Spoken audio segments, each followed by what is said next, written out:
Bills fans, I'm not even going to attempt to lie to you. I'm not going to tell you a white lie. I'm not going to tell you a partial lie. The truth is, this was likely the worst season y'all will have in the last 5 years. Shut up the Bills! It's not house flag! It's not house flag! Yeah, we the Buffalo Bills. Yeah, we the Buffalo Bills.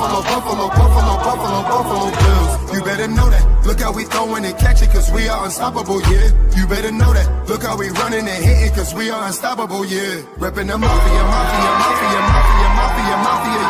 Reppin' the mafia, Bills, mafia, yeah. You better know that. Look how we throwing and catching, cause we are unstoppable, yeah. You better know that. Look how we running and hitting, cause we are unstoppable, yeah. Homie, now listen. Everyone play their position. Buffalo got a tradition. They say we tripping. They better get out our way. Top of the table, we flipping. We on a mission. Got an unstoppable team. Continue to follow your dream by any means.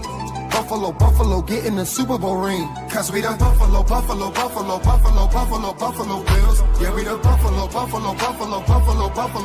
Bills. You better know that. Look how we throwing and catching, cause we are unstoppable, yeah. You better know that. Look how we running and hitting, cause we are unstoppable, yeah. Reppin' the mafia, yeah.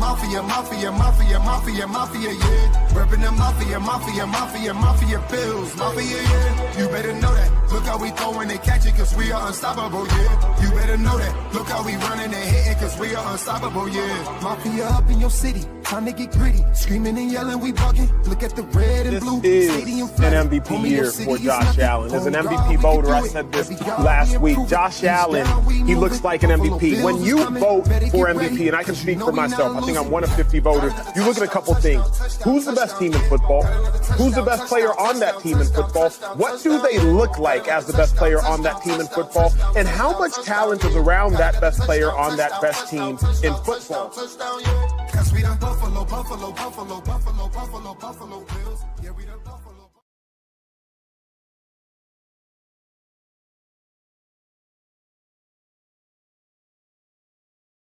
Good evening. Welcome to another episode of Coast to Coast. It's Whittle 2K. Host, Beyond 716 will not be with us tonight. Got some other stuff going on that, he should be back next week. But today we are going to discuss the latest and greatest from our Buffalo Bills. I found myself today watching some Buffalo Bills comebacks and Josh Allen highlights, and it just let me know, man. I'm like, the season can't get here fast enough, man. So I watched the Cincinnati comeback last year. That was a huge win, I believe, for us because we had struggled to beat them. They had beaten us the last few times that we saw them. So it was nice to get a W against them. You really saw Christian Benford. I thought Christian Benford had a statement game. I hate that it was snowing though. Like I hate that the weather was bad because I feel like because the weather was bad, he's not going to get the credit he deserves because for really like strapping up Jamar Chase. Like Chase was really in straps. Like Chase really didn't really get off until he got in the slot, going up against Taron Johnson. And, I think he got a catch or two against Trey White or whatever. But yeah, like Benford really strapped him up. Anyway, today we're going to bring back Jerick to talk to us about wide receivers, and we'll also get into a little bit of the just some of the happenings that took place with the Buffalo Bills this week. I'll bring Jerick up. What's going on, my brother? Welcome back. What's going on? Not much, man. Not much. Just it's close. You know what I'm saying? Like the draft is a couple weeks away, so like it feels really close.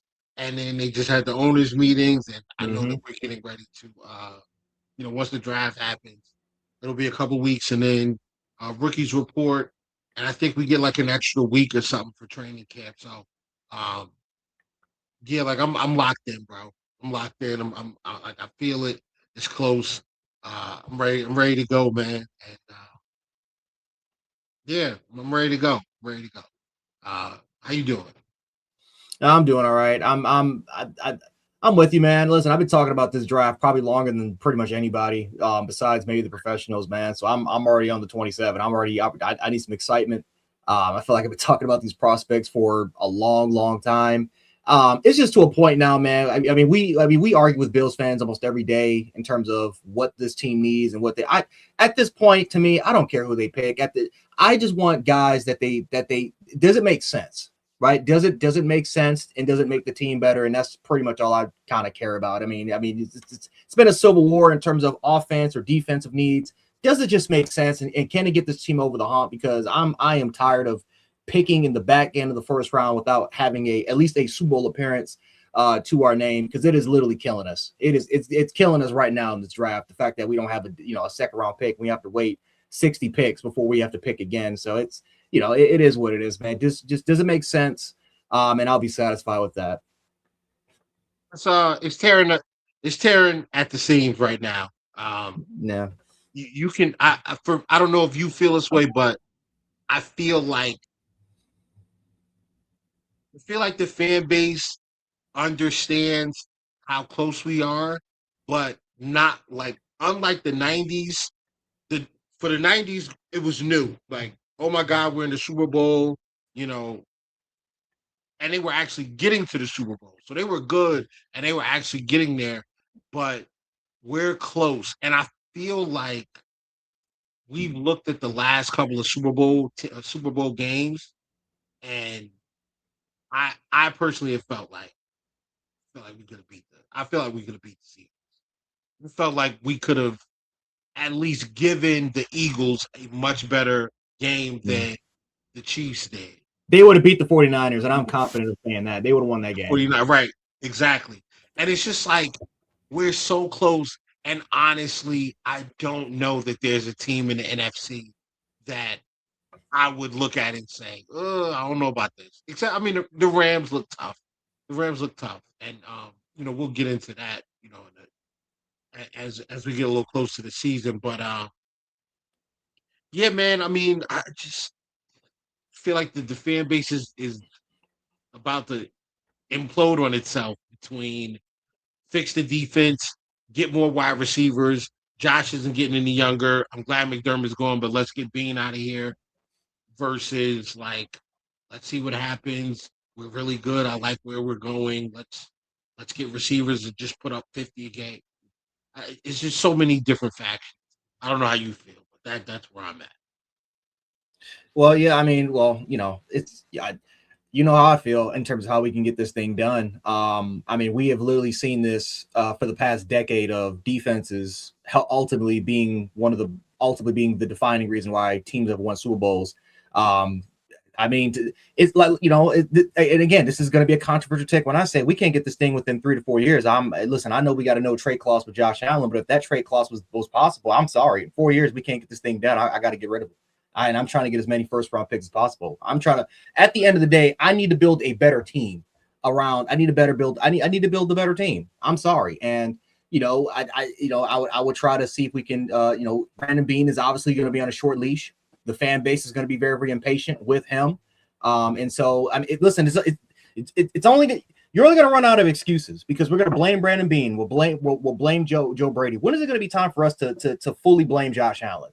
Like, what? I'm sorry. Like, and I've been hard on Josh Allen this offseason, probably more than most, because I expect better from my quarterback.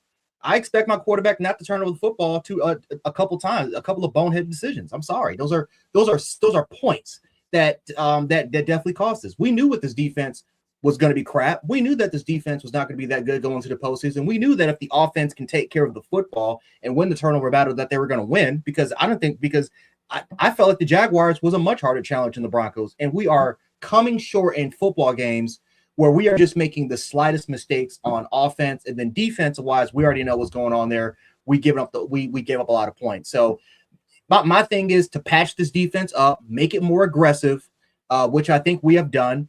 But ultimately, you need the right players. We need depth. The Seahawks had depth. The Eagles had depth. I mean, look at the past teams. I mean, the Kansas City Chiefs didn't have a great defense in 19, but you know what they did have? They have depth. They rotated their edges. They had three guys that they just rotated edge and defensive tackle. So it's just one of those situations to me where it's like we got to figure out a way. How do we get better as an overall roster? How do we get the depth that some of these teams have done? And listen, I don't care how we get this thing done. I mean, whether if it's with Josh or if it's not with Josh, whether if it was with Brandon Beane or if it's not with Brandon Beane, I'm trying to get this thing done. Because at some point this thing is going to collapse and we're going to go back to poverty. Like the fact that we've done the things that we've done so far, it's extremely rare in the NFL to do. It's just not going to last forever. So we got to figure out a way how to take advantage of this opportunity. And it's just to a point where I'm starting to be desperate as a fan, where a lot of Bills fans are going to criticize Brandon Beane for saying get my quarterback or receiver. Well, in 2 to 3 seasons, I'm going to be the fan that's going to say let's see if we can get as many asses as possible before this thing ultimately collapses. Wow, man. I don't even want to talk about the potential to trade Josh Allen, but you're right. You're right. I mean, it is what it is, man. And if you can't get it done by the time this guy's like 33, 34, that's not even 6 years. That's like 3 years. It's only like 4 years. Once he's about to be 30, right? Mm-hmm. Once he hits 32, it's time to start looking in a different direction. Yep. And I hate to say that, but at 32, he still has a ton of value, and we really could reset the roster.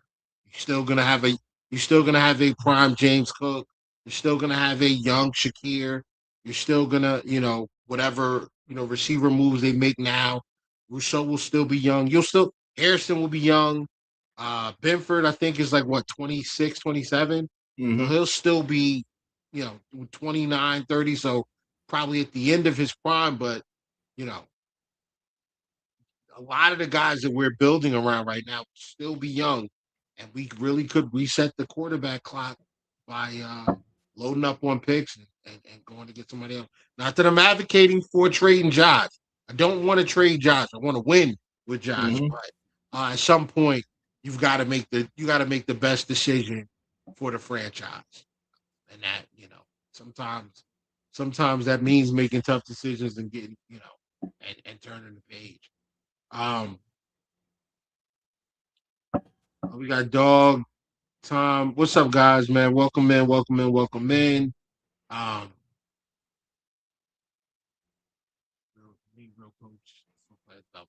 Yeah. All right. So let's get into some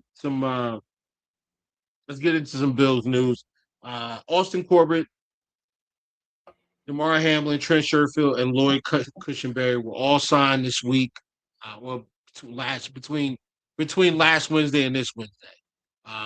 All those guys were brought in and signed. We've been talking to Corbett for a few days, for a little while now, and we managed to get a 1-year deal done with him. Damar Hamlin comes back. I know a lot of Bills fans are not happy about that. I personally don't mind it, because when we talk about depth, we talk about a guy like Damar Hamlin being the guy that comes off the bench. But in this scenario, he's not even the guy that comes off the bench. He's the guy that comes off the bench for the guy that's on the bench. So when you're 4th or 5th or 6th safety, if your practice squad safety is Damar Hamlin, I think you're in good shape. I don't mind him in that role. If he does have to play, he has experience playing special teams. I feel like his reps got better towards the end of the year. When they put him on the field, he didn't get embarrassed. Not like Darnell Savage did. So I'm not. I don't hate the move. Like, the move is fine.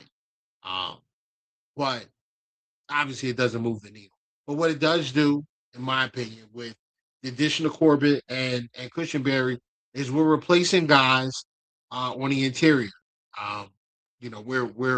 We're replenishing that area. We lost Clearly, we lost David Edwards to free agency.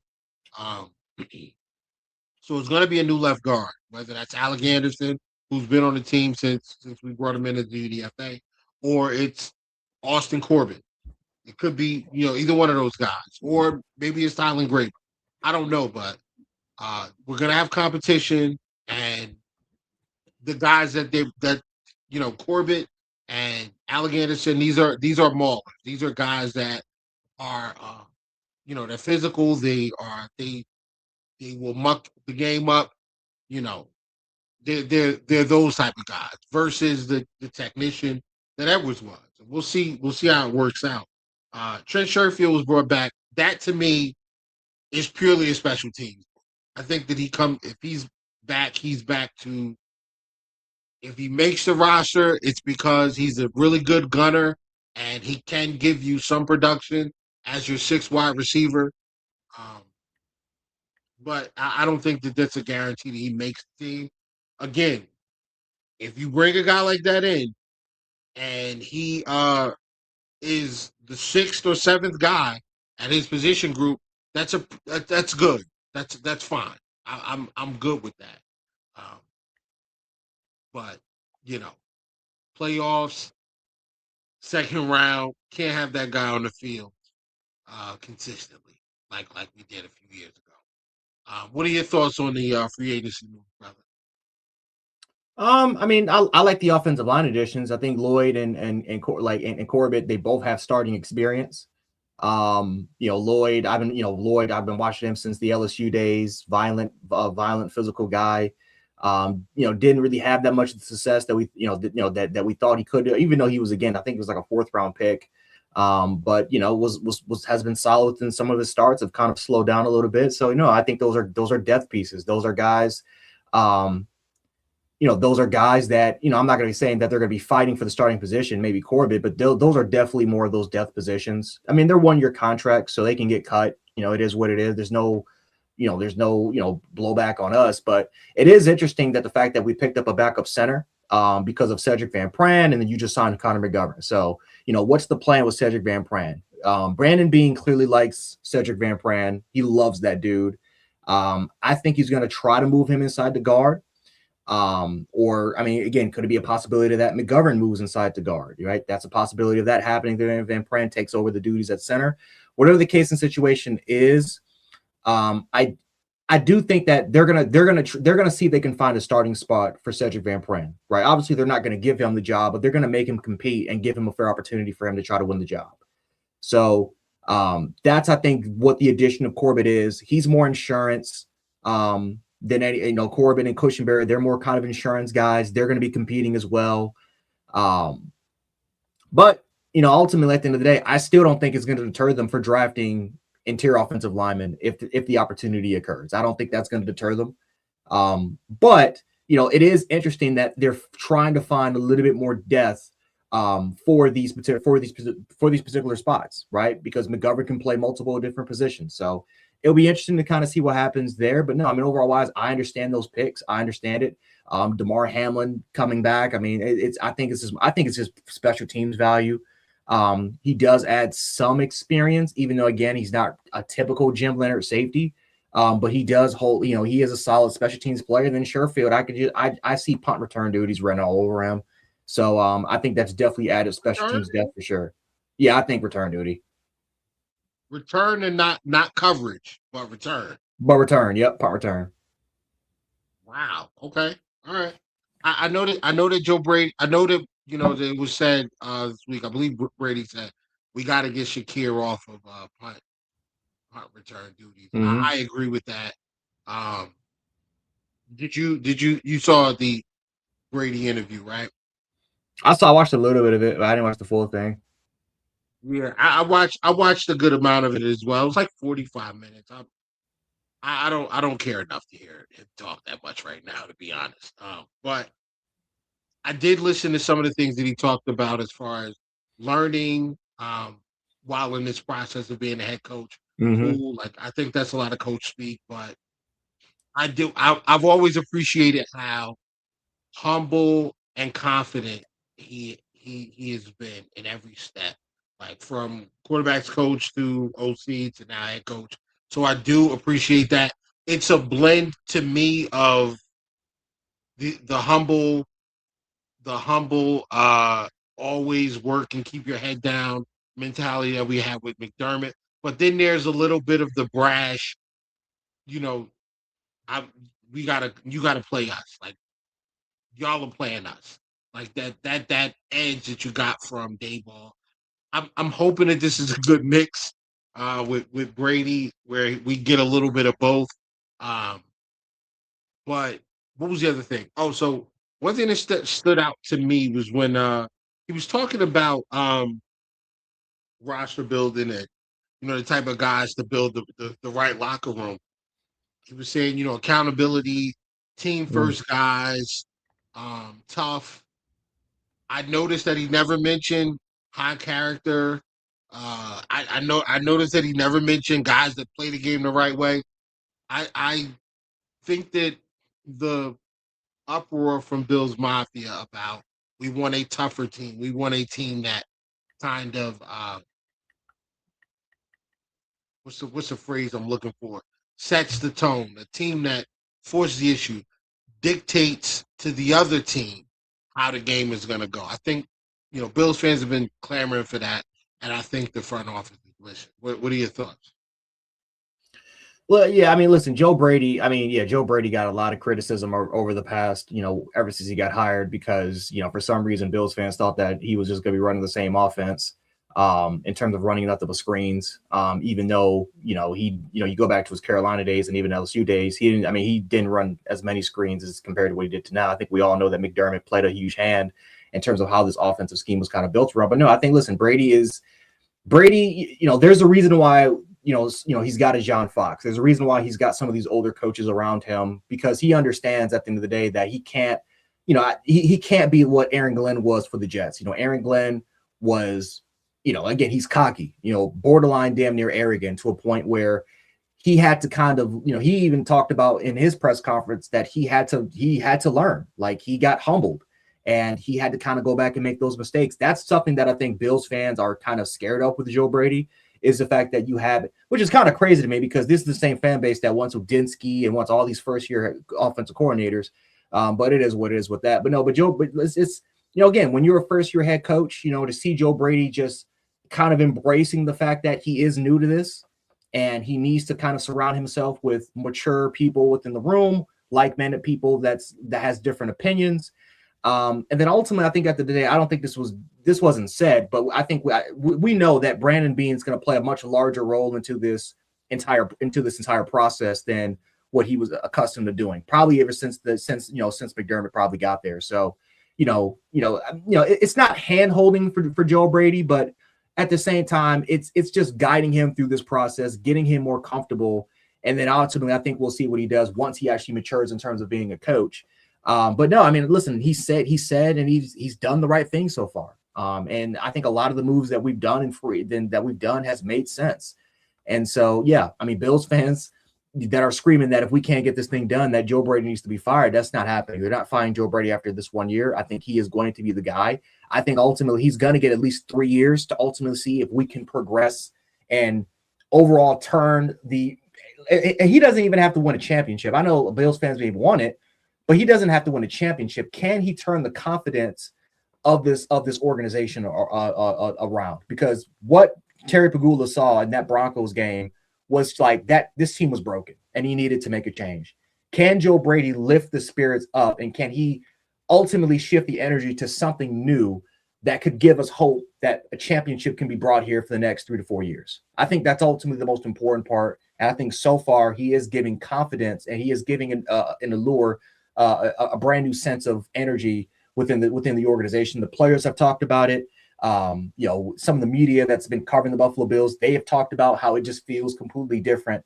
And hey, listen, Joe Brady, he's got a certain swagger about him that is more, that the players could absolutely relate to. And so it's a different time, it's a different story, and I can't wait to see it. All right. I don't really have any pushback to what you're saying, man. I mean, like, I'm right there with you. I do want to get into these wide receivers. Now, Yeah. we talked about a few of these guys ahead of time.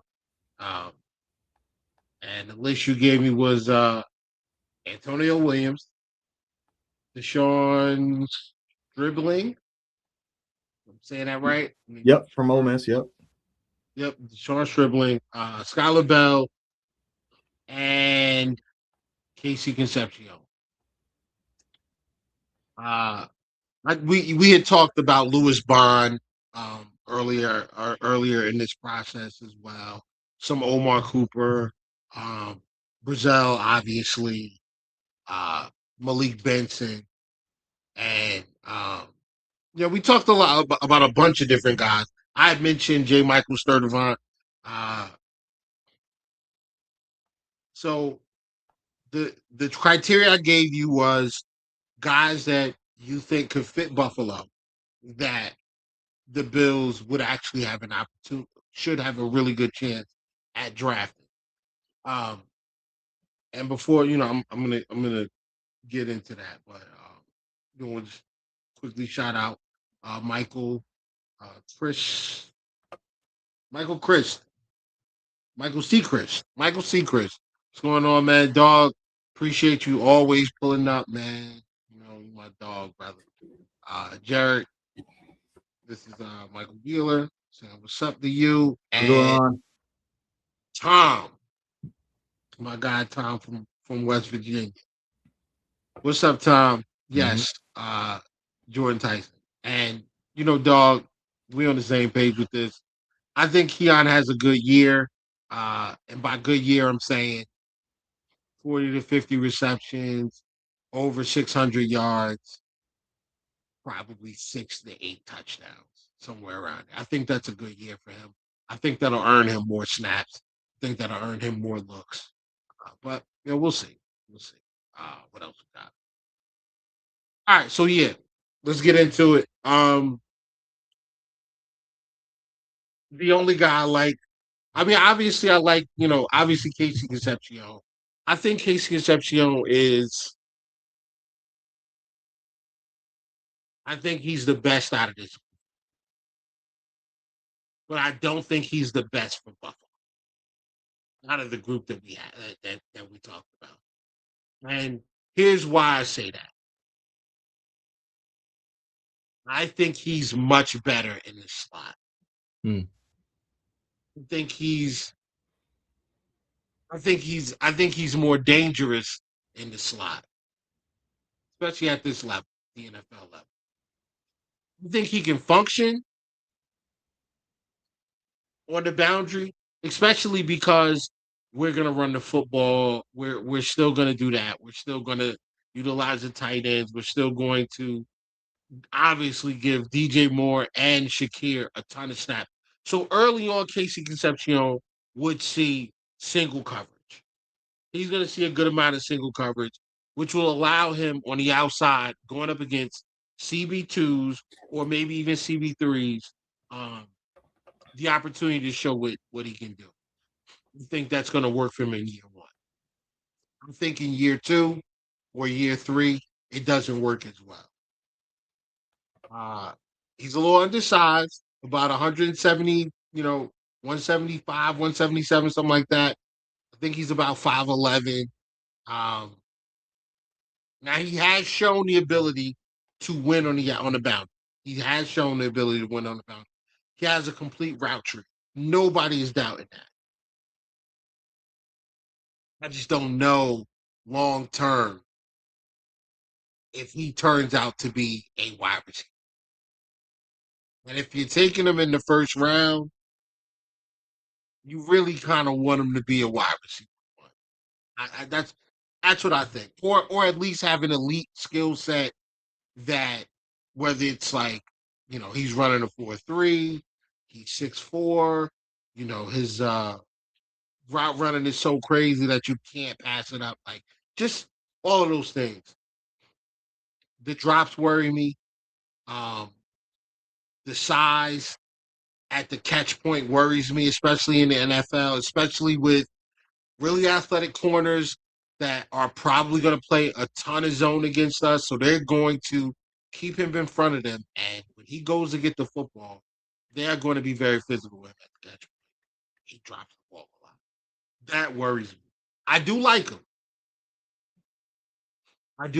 And if he's available at 26 or around 26 and they get him, I understand. But the guy that I am for, I can't get past this Antonio Williams kid, man. I can't get past him.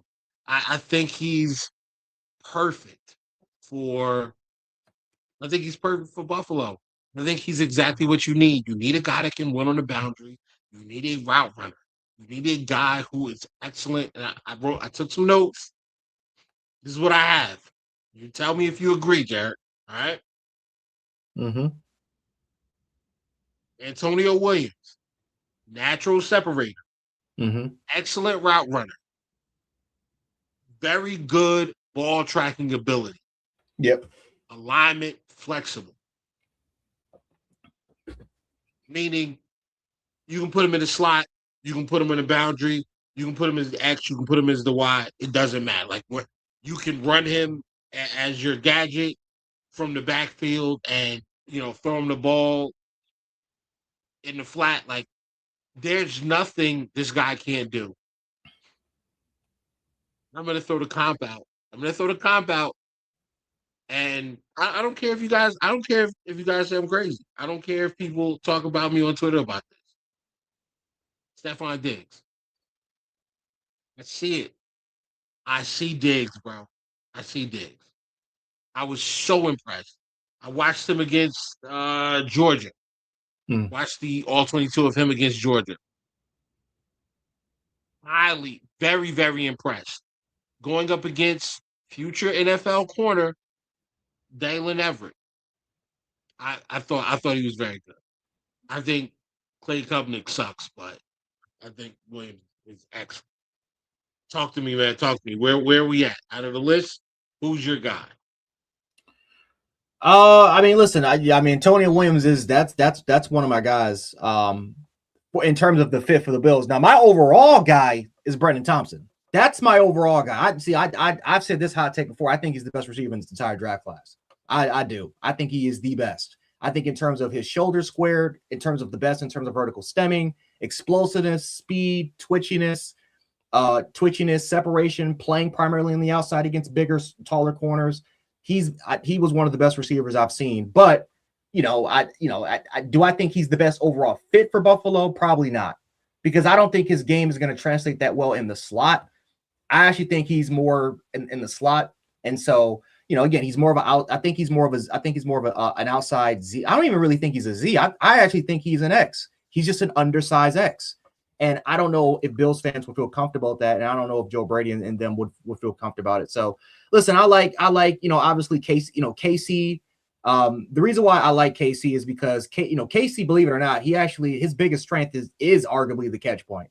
He was one of the best contested catchers in college football last year.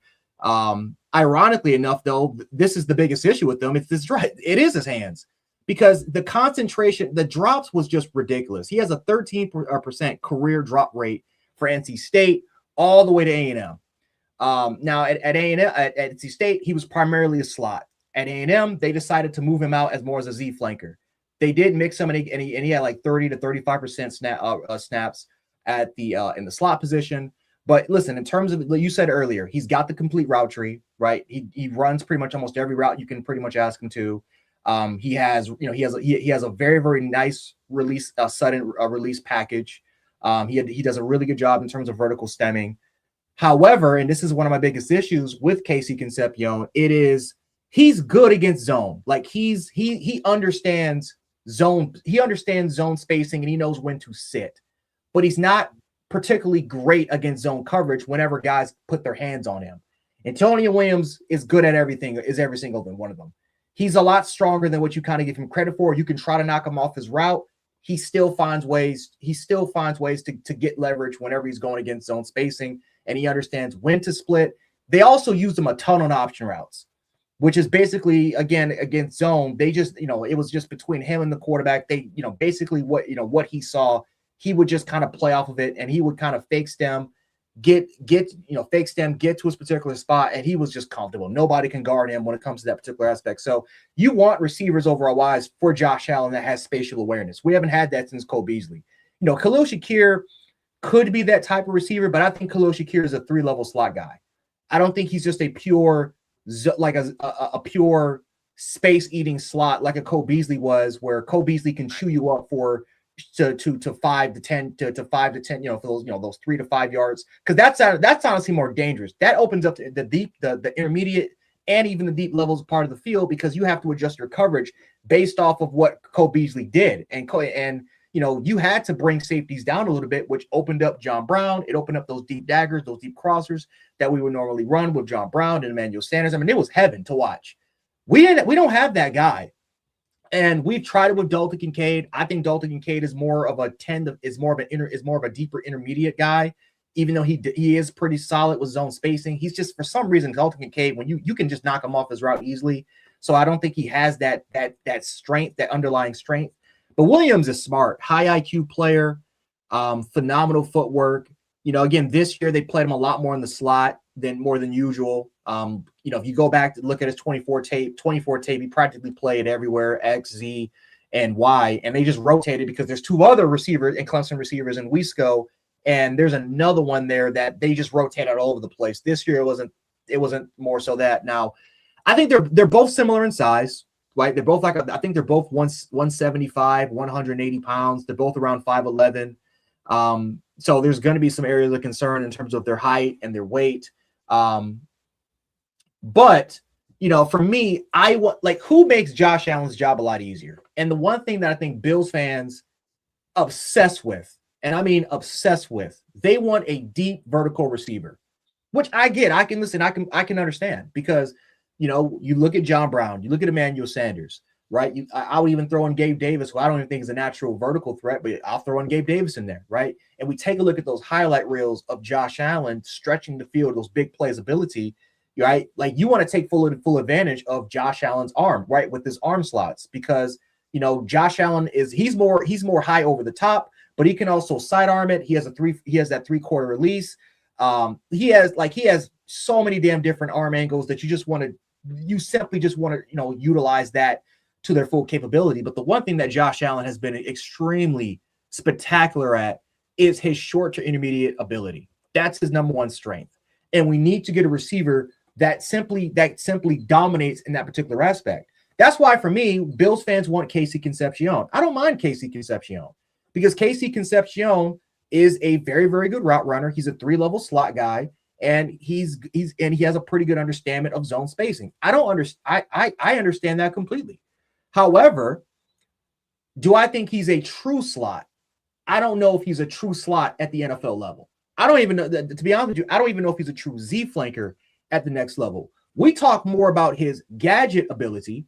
We talk more about his return ability, which, to me, I don't give a damn if he can return punts or not, because I know damn well that if Casey Concepcion returns a punt in the playoffs and gets hurt, Bills fans are going to crash out on the coach, because they're going to ask, why do we have one of our most important catchers of the football returning punts and he gets hurt? And we know how this fan base is going to work. So I don't care if he can return punts. I care about what does he offer to my quarterback. And the fact of the matter is that in terms of what Josh Allen has missed since Cole Beasley, we need a Cole Beasley replacement. We have not found that replacement. And so, to me, I would rather get an Antonio Williams in the 3rd round, right? That's perfect value, compared to forcing myself to 26 of getting a receiver like Casey Concepcion, who, in my opinion, is a borderline second-round talent.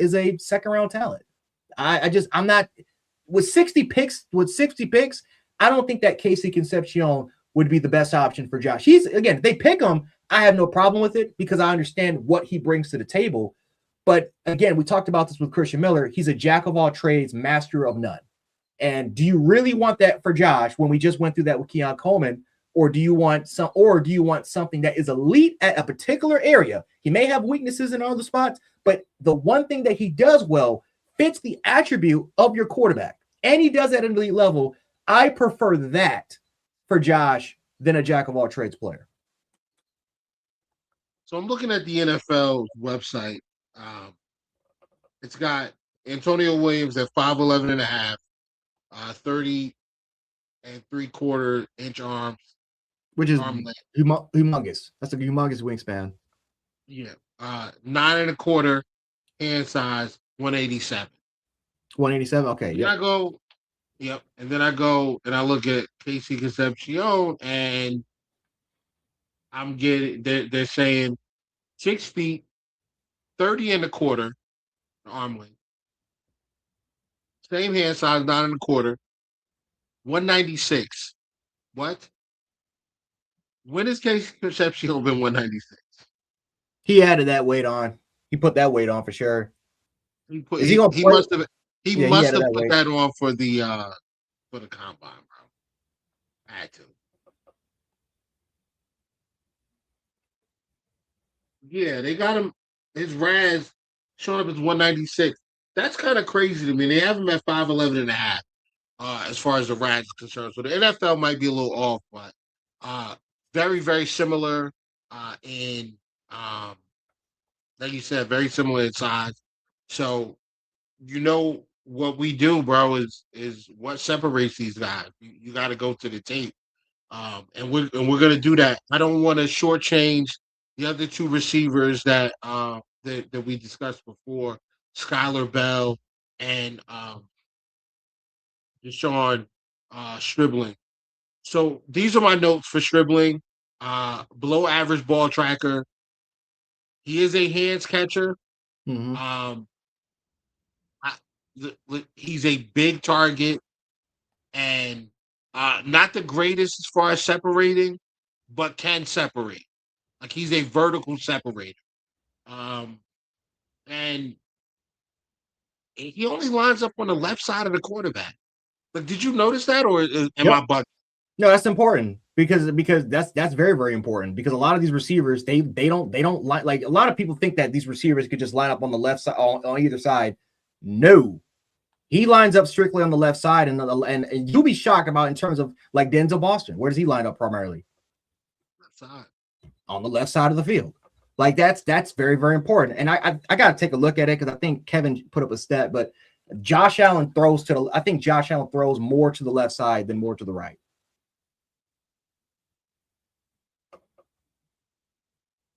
Yeah. Well, I mean, Davis lines up primarily on the right.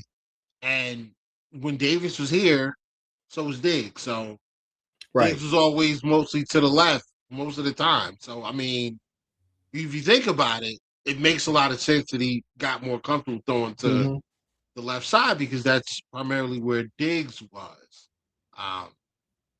But yeah, I watched Stribling against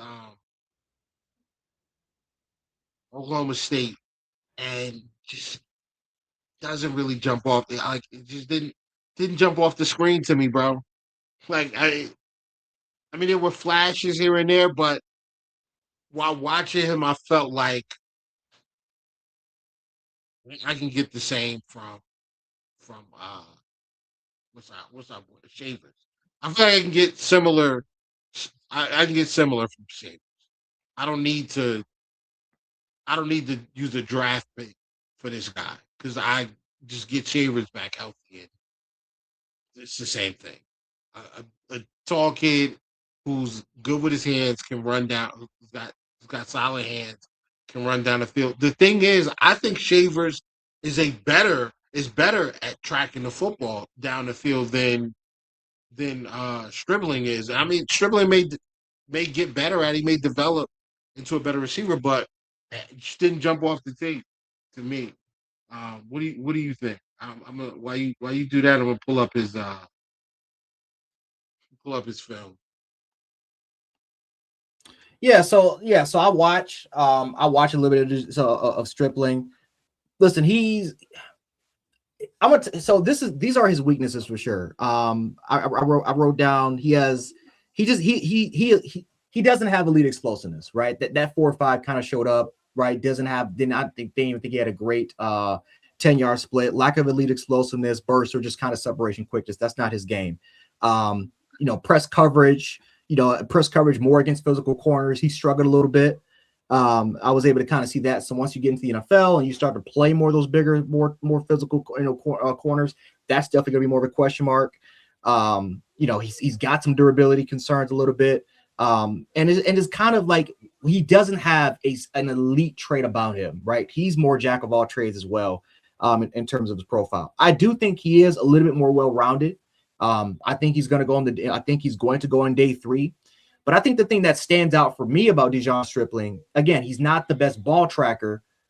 He can separate. He's a way better separator than he is a separator in terms of the vertical threat of the field. But what he does do really well, it is his short and immediate ability. And it's because of the type of offense he plays in, which is he plays in a timing rhythm-based scheme where Stripling has mastered the first, it's not initial quickness, but it's hard to explain. He's smart. You can tell the dude understands film. He's a film junkie.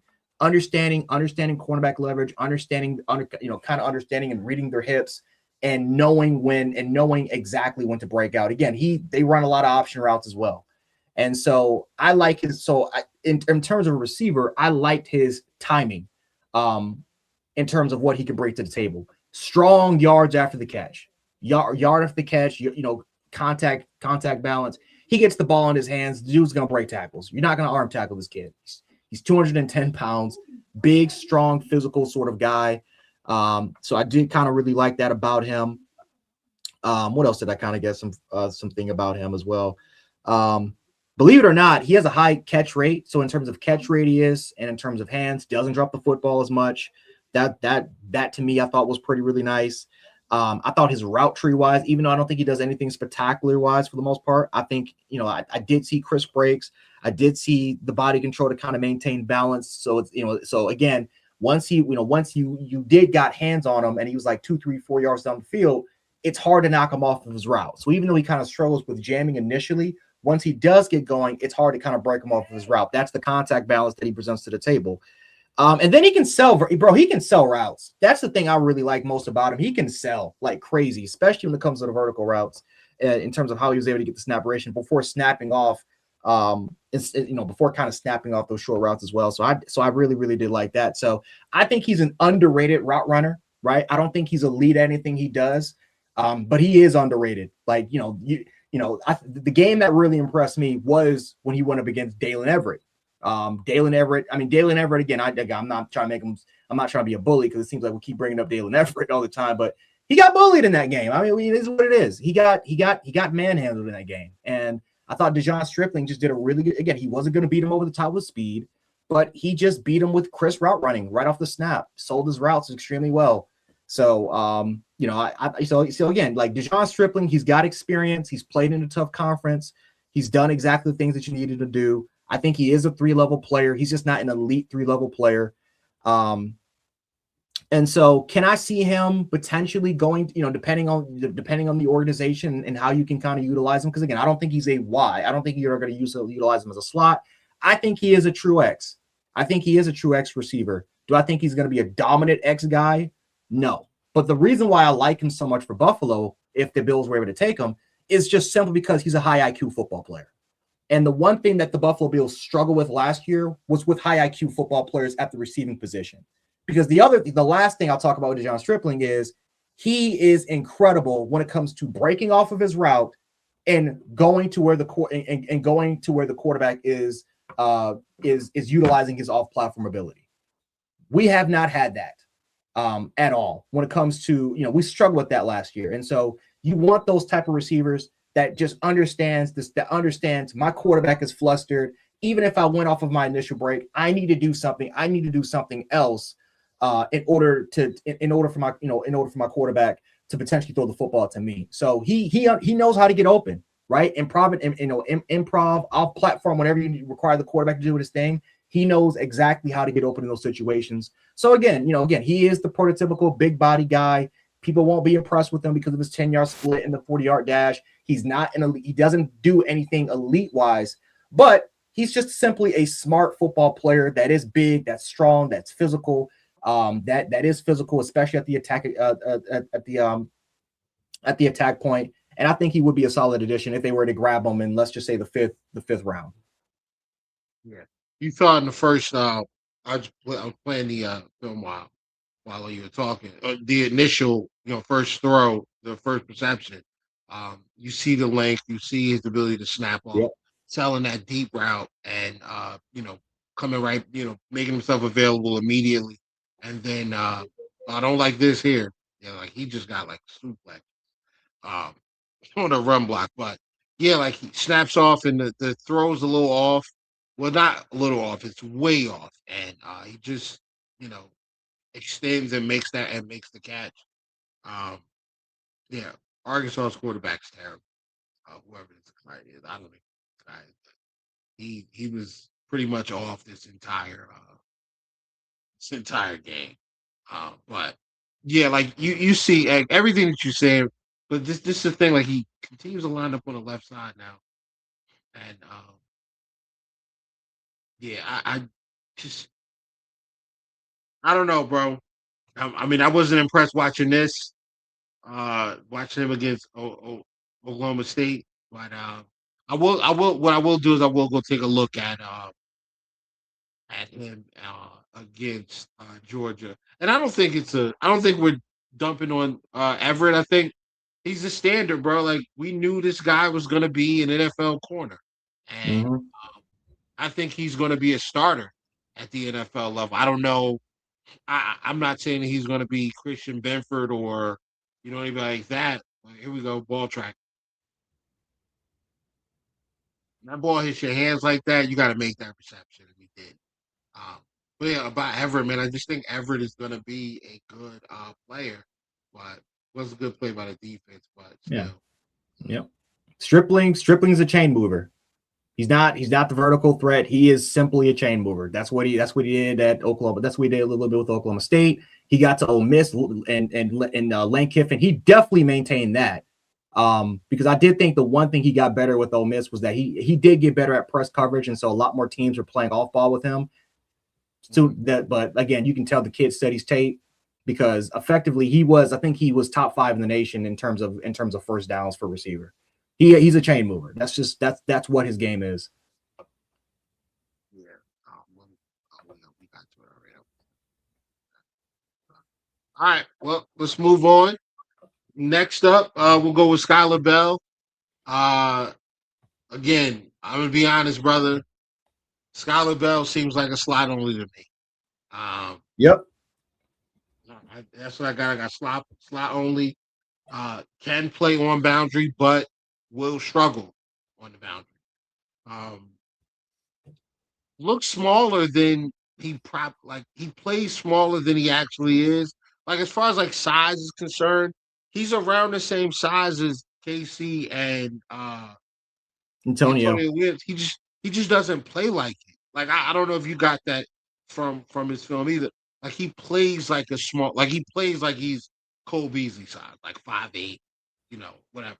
He he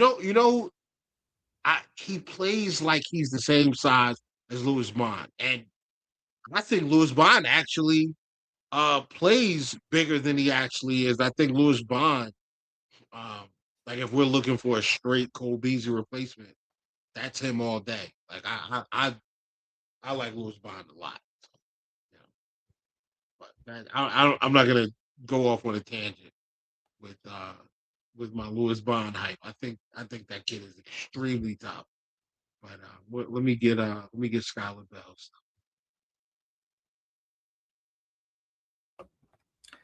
Yeah, I mean, listen, Skylar Bell, it's interesting. And I think, again, the criticism that he's going to have, and I think it should be the fact that they used him a lot on a lot of different option plays.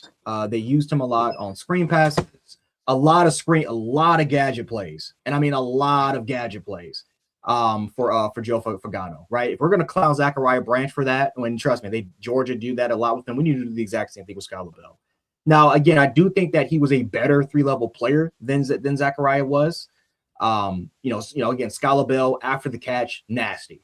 Might be the nastiest player in terms of this entire draft, in terms of yards after contact, maybe besides Jeremiah Love. You can use him on jet motion. You can use him You can use them they utilize him in wildcat formations. They utilize him at more as a Z flanker. Didn't play that much as an X, but he can definitely play that. He didn't have that much of an issue when he played it. But, again, one of the biggest questions for him is going to be, what is the route tree in the NFL, right? We know he can run quick outs. We know he can run drags. We know how they utilize him in different mesh concepts. But what about the deep outs? What about your vertical stem ability, especially when you're running those deeper routes? Can you get open? And primarily if we move you out as a boundary receiver, I think he's capable of doing it. But this is my problem with this entire drive class, is that a lot of these receivers seem they're capable of doing it, but they didn't show it. Like everyone loves Amari Cooper, right? The same criticisms we're giving Casey Concepcion and Skylar Bell, we need to do the exact same thing with Cooper. Because I think Cooper, again, he was phenomenal in the slot for Indiana. But when he played primarily as not as a Z flanker, but just as a true field side receiver, they just utilized him as a deep threat. And even then, because it's an RPO based system, it's not like he was contested right? A lot of his stuff was just on free releases. So I don't even know what Cooper is, because he may be capable of being a 3-level player, and he's got the athletic ability for sure. There's no question about his yards after contact. But what is he as a route runner? I don't know what he is, because he didn't show it in the 2 years I've seen him play in Indiana. I just know that he's versatile, that he can play as an outsider, as a slot. But again, is he going to do anything elite for Josh? And this is the problem, right? Again, if there is a clear definitive level between a Jordan Tyson, who I'm not even in that love with. I like Jordan Tyson a lot, but there's a clear definitive level difference between Carnell Tate, Jordan Tyson, and Mekhi Lemon. And I'm borderline with Mekhi Lemon, and then everybody else. Like, it's just like, again, Bills fans want receiver, and they want receiver badly. But it's like, I look at a play like Skylar Bell, who is going to be more of a day 2 guy, but it's just, Skylar Bell, what he does well, and I will give him this. I will give him this. He doesn't drop the football. You throw in his vicinity, he's going to catch it. He's great after the catch. He's a phenomenal intermediate route runner. When they did let him become an intermediate route runner, he can do it. I have all the confidence in the world. Yep. I have all the confidence in the world that he can run those particular routes.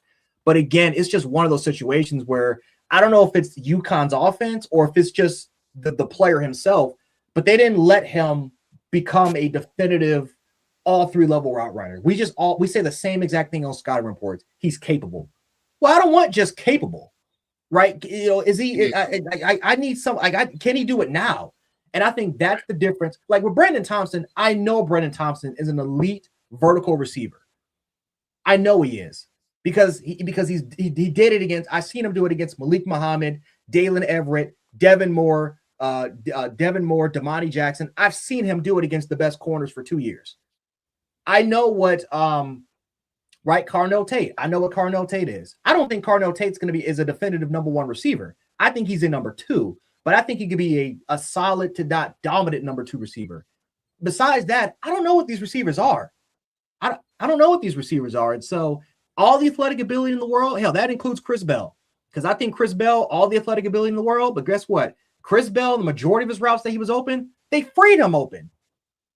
Where was the separation that he won? Because a lot of the times, the same complaints we give with Keon Coleman, we should be doing the exact same, and we should be giving the exact same energy with Chris Bell. He won a lot off of mesh routes, of mesh concepts. He got freed open a lot. So it's just, it's one of those situations where Skylar Bell, he's got spatial awareness.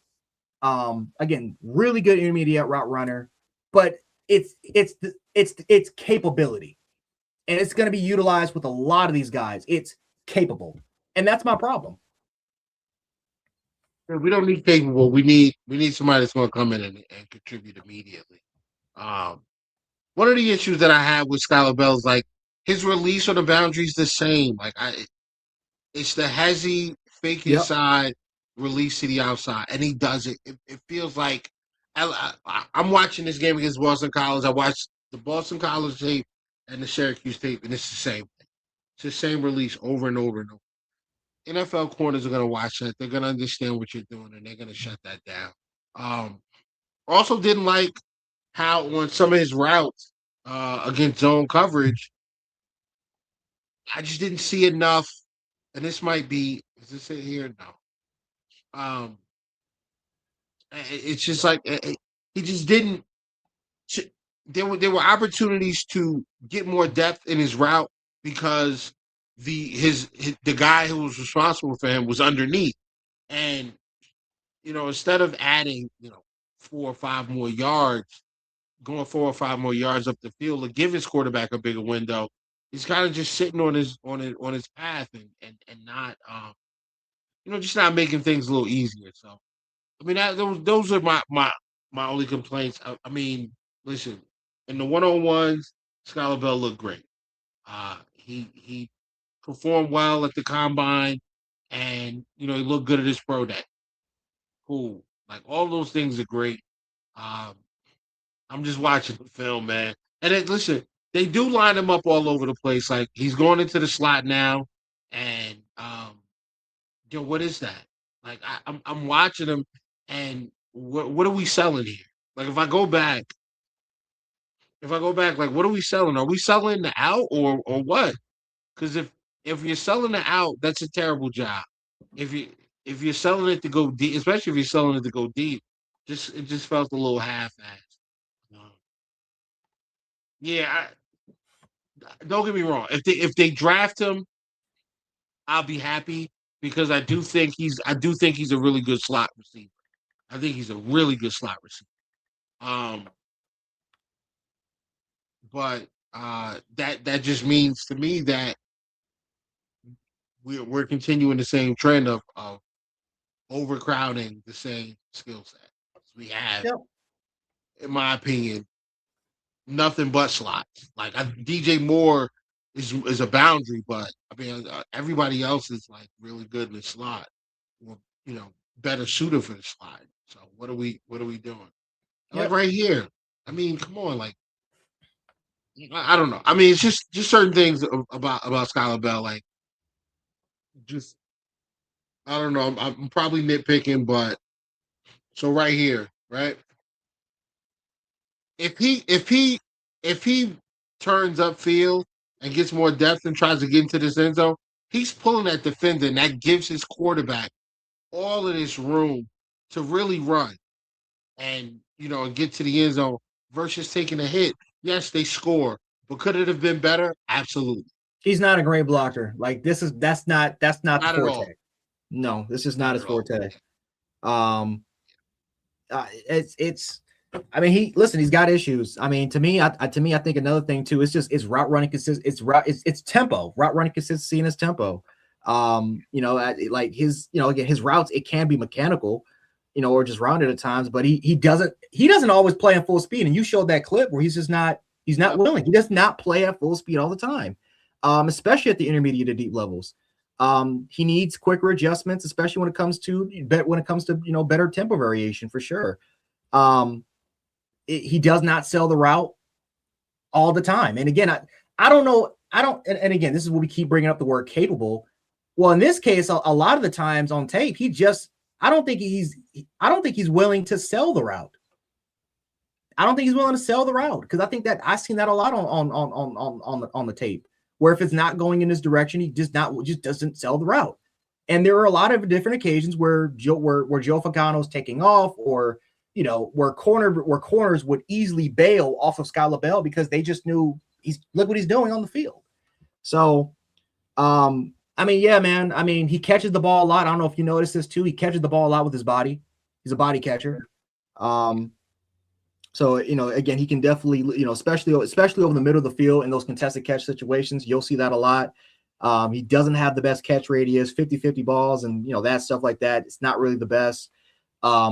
Again, he's really good yard for the catch in terms of elusiveness and ability, but he's not strong, right? Casey is much stronger. Omar Cooper is much stronger when it comes to yards after contact, play strength. He doesn't have great play strength as well. So, listen, Skylar Bell is a tremendous athlete, tremendous athlete. The RAS score showed you it.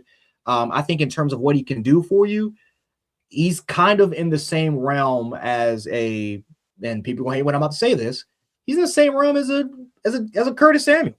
in terms of and Curtis Samuel was a dog with Carolina. Like when he was fully healthy, he was a dog. And Curtis Samuel had those same exact issues as well. But listen, I mean, Scott LaBelle is, again, I'm not going to say that he's completely jack of all trades. There's a lot of things that, that he does not do well. And he's going to have to figure out a way how to clean those mistakes up. But, in terms of yak ability, short intermediate ability, when that's consistent, he is solid. And, again, zone, he's in my opinion, I think he's better in man situations than zone. I don't think he has great spatial awareness as well, which again, that does make sense why they didn't utilize him in zone situations, because we talked about this before with the gadget plays, the hitch routes, right? He had that high percentage in hitch routes and screens, right next to Zachariah Branch. He's number 2. So that makes a lot more sense that they didn't read that. Again, he's capable of being a 3-level player, but they didn't utilize him like that because who knows? Maybe because maybe he knows how to do it. Maybe that's just UConn's system. But based off what we're seeing, a lack of effort, not selling, not stemming in the right particular situations, hand fighting, play strength, those questions are going to get brought up, and those criticisms should be happening with Skyler. I look at this play here, and if I back it up just a hair to the start of the play,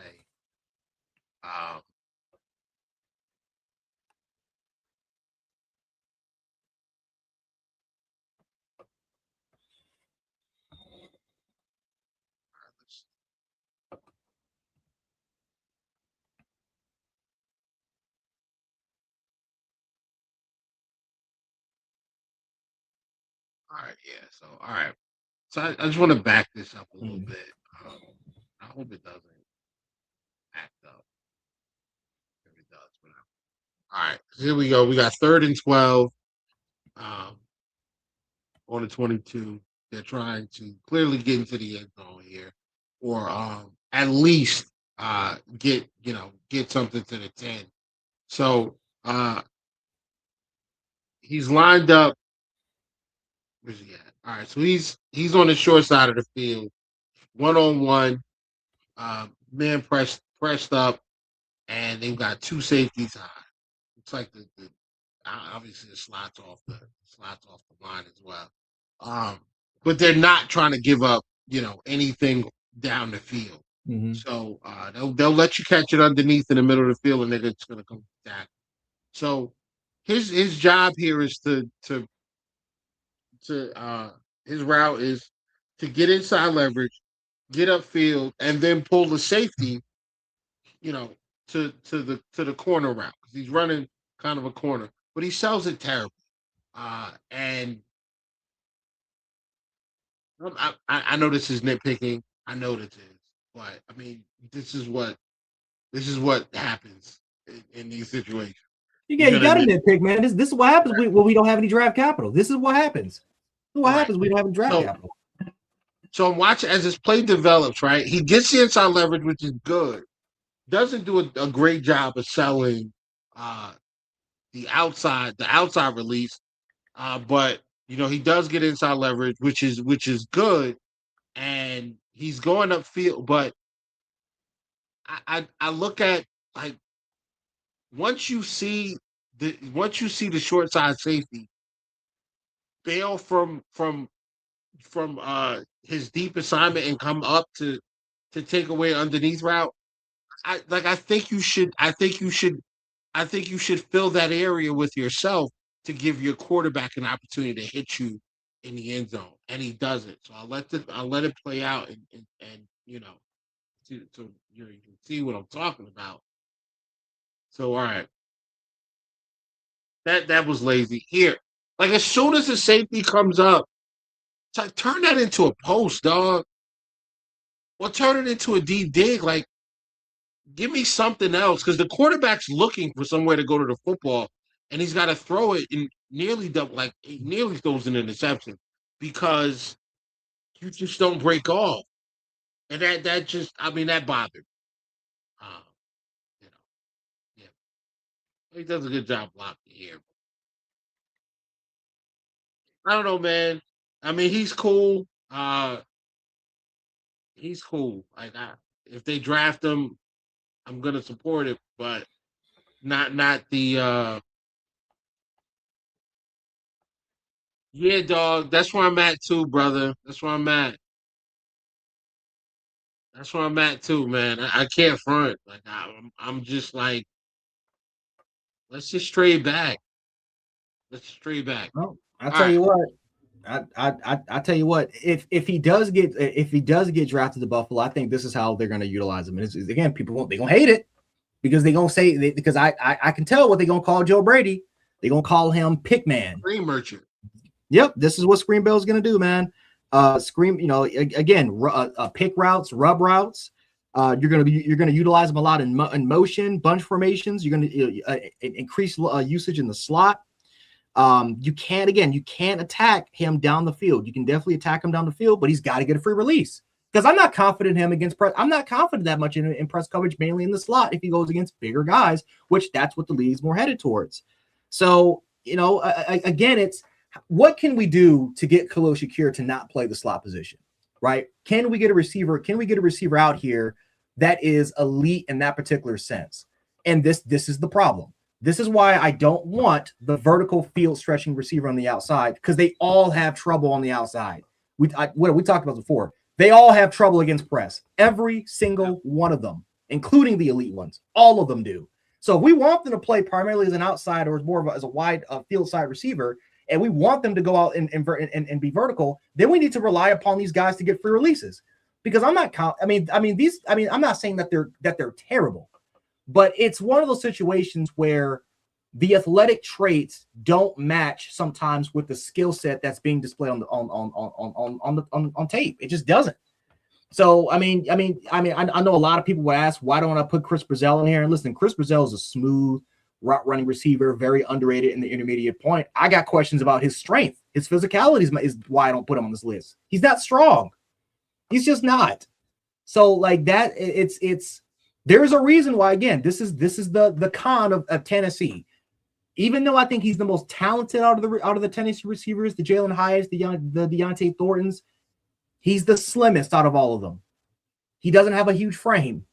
There's a reason why they continue to play more off coverage against Tennessee players when they run that veer and shoot split wide system more than any other freaking team in the country. And when they did press on his grill, and I'll use Dalen Everett here, when Dalen Everett pressed up on his grill, and especially when he had the ability to trail his ass, couldn't stick with him. So that's the problem. That's the problem with this receiving class. I'm gonna be honest with you. I don't like this receiving class. I hate it. I hate this receiving class. There's not one. I mean, there's a few receivers out there that I'm like, there's a few receivers. There's a few receivers that I'm like, okay, I will take an Antonio Williams. I'll take a Cyrus Allen. I'll take a Lewis Bond. A lot of these receivers, these vertical deep threat speed demons, nope. Because where are they going to play at? Yeah. How is their skill set going to Thompson is probably Brennan Thompson. So I don't like this receiving class either. I like the potential of Chris Bell because I think he's probably the most physical out of receivers coming out. Like just big, strong kid, runs a 4.4. Even coming off the ACL, I think he's going to be tough. I got to teach him. Not the greatest route runner. Yep, yeah, not the greatest route runner. But he's a guy that you pick and you expect to see that catastrophic jump in year 3. I don't want year 3. I want year 1. So, Concepcion. I think Jordan Tyson's year 1. I think if Jordan Tyson was just, if he's healthy and he gets to 20, if he gets to 26 or close to it, I'm all for going to get him because I think he's the best receiver in this class. I think he's the absolute best. I think he's the best. I think it's him, and then I think it's him, and then a couple steps down is your Carnell Tate, Kyle Lemons, those guys. I think Jordan Tyson's the best, but that's a pipe dream. I don't think Tyson gets past I don't think Tyson gets past Jacksonville. I don't think Tyson gets. No, Jacksonville doesn't have a pick. I don't think Tyson gets past the Browns. I don't think Tyson gets past the Steelers. Uh, to us, I don't see it happen. I just don't see it happen. So I don't think he gets past the Patriots. You know, and I feel like the Patriots are going to move up to go and get a receiver. I really do think they're going to move up because they have a pretty solid team. They need a true X and some help on that offensive line. That's it. They've got everything else, but that's just where I'm at. All right, so the KC, we're gonna pull up KC Concepcion's film real quick. What do you want to watch? You want to watch him versus LSU, Notre Dame, South Carolina, or Texas? The Notre Dame one, because I think the Notre Dame one that displayed his strength and that definitely displayed his weaknesses.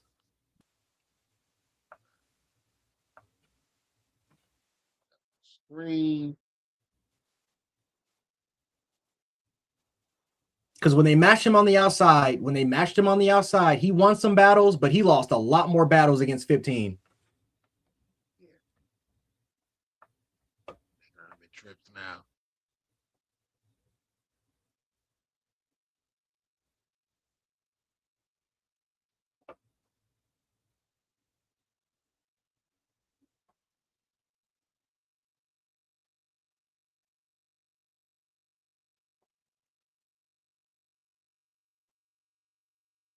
I don't know, bro. I like him a lot, man. I do like him a lot, but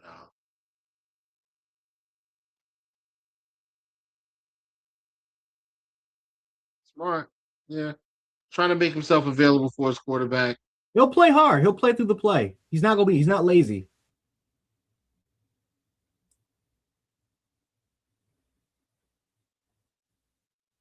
And unfortunately, like Marcel Reed when it comes to timing and anticipation, rhythm-based throwing, that's just not his strength. Like Casey would have had way more production if he would have had a quarterback that can kind of have continuity with. He just didn't have the quarterback.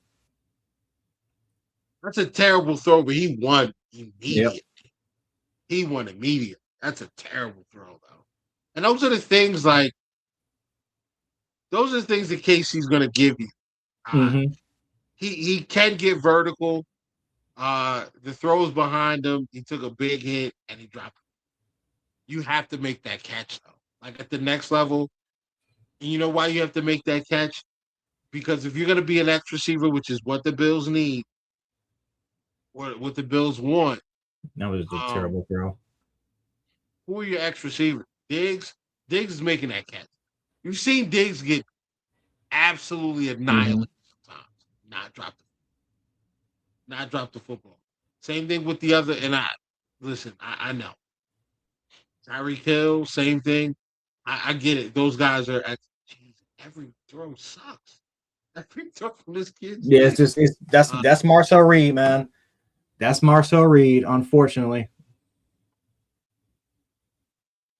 Yeah. But I'm more of a fan of 3 than I am of KC, but that's just me. You said who? I'm more of a fan of 3, Craver. Okay.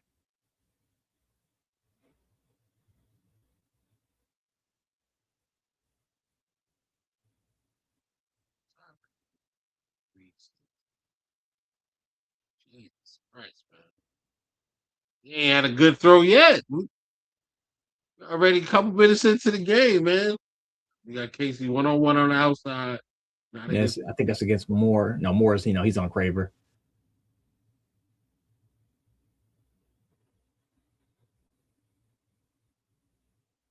I mean, we're gonna watch a little bit of this, but I want to get into the Antonio Williams, bro. Like I just think he's the one for me, man. He's the one for me this year. I think he's going to be the one. He goes to the right spot. I think he's the next. You gotta tell it to WGR, man. Yeah, I mean, I don't think Williams is getting to the third. You think he gets to the third?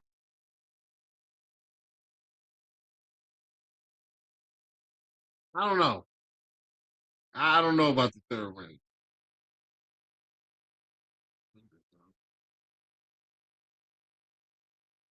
Oh. Oh. What was that? Oh, I just came back. That was a touchdown. I think that was the one that. I think that was that Craver? Three. Yeah, it's Craver.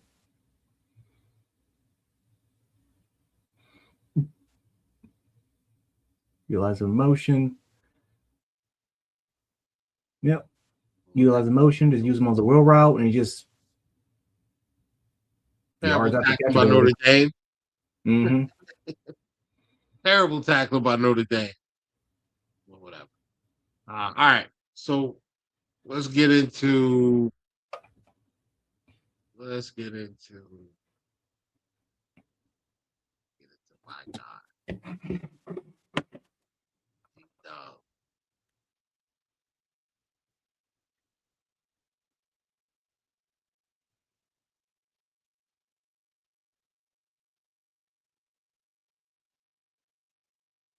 Listen, man. I know that I do this every year where I have one guy that I'm just like, this is the one, man. This is the one. You ain't gonna hear no backtrack for me. I just think his release. I just think his release off of press is clean, man, and it's and he doesn't give you the same release every time. Yep. Not a ton of hand fighting. That he doesn't need to do a lot of hand fighting. Just smooth. Look what he does. Sells it. Yep.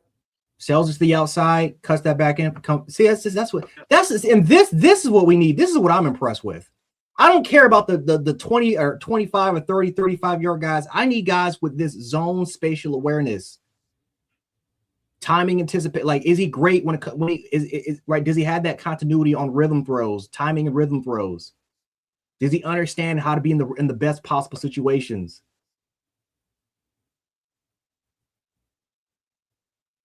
Nick's off. He's off.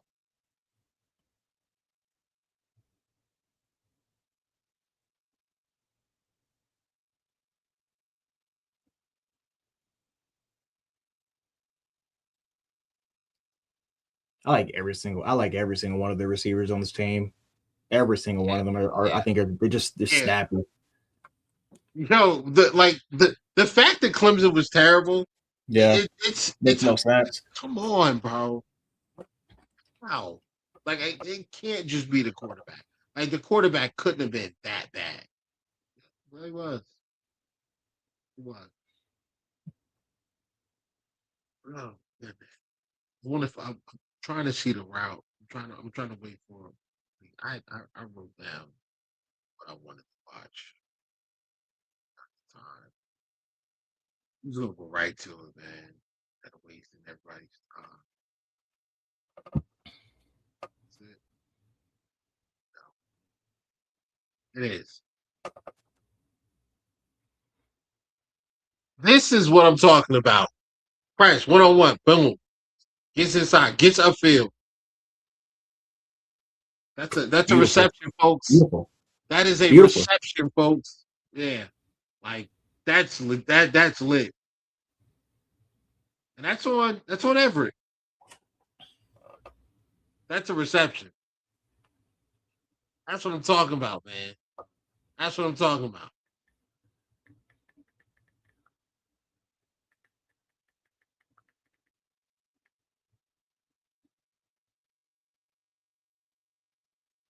They're not playing it. These are not scrubs. This is Georgia. There's a play against Duke against Chandler Rivers, and Chandler Rivers ain't a scrub. Chandler Rivers might be one of the better slot corners, but he beats him on a deep out on it was press coverage. Great recovery by Chandler, but just again how he just sells the route in order for him to get to the outside on the deep out was just insane. And that's just what we need. That's what we need. This is what we need. free release, gets upfield, makes the like, bro. Yeah, you don't want to give him a free release. You don't want to give him a free release. Yeah. And this is zone coverage. No, it's not his match. But I mean, like he's so good, man. I like look at come on, guys. Like, I get it's a run play, but he does not always have to like he's selling it. He's selling inside, he's selling outside, he's going the other way. He is keeping his he's keeping his matchup he's keeping his matchup mixed up. You can move him into the slot.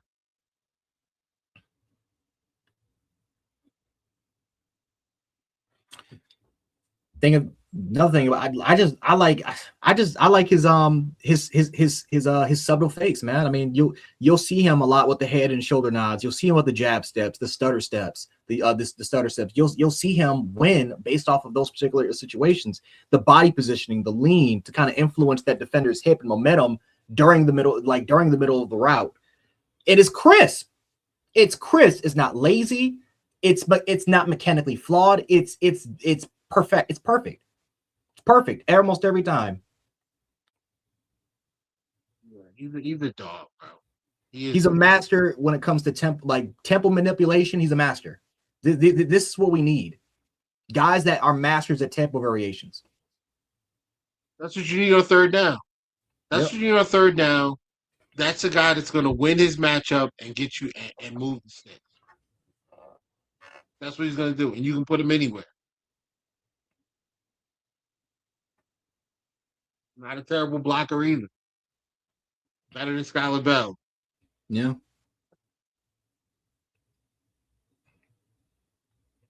I think this kid. He can stack too. I think that's another thing that people won't give him credit for. Well, I've heard Joe DiBiase talk about he can't stack. I think that's bullshit. I think that's absolute complete bullshit. He can definitely stack off of man coverage. He work across the defender's face, strings. I mean, for the most part, you see on the tape the double moves that he can put together. Yep.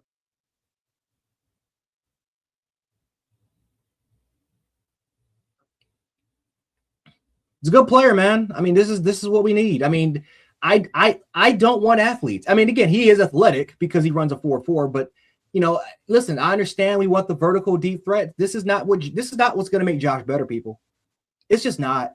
It's not. Route runner, man. Route runner. This is it. Get open. Yep.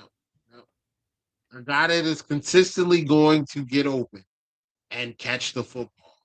That is Antonio Williams. Bro. Look at that.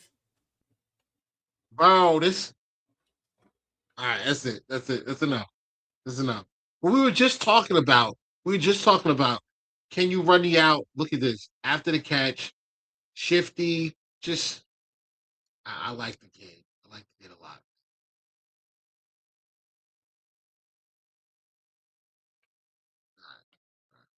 I'm not gonna continue to fawn over this young man. He's a very good player, though.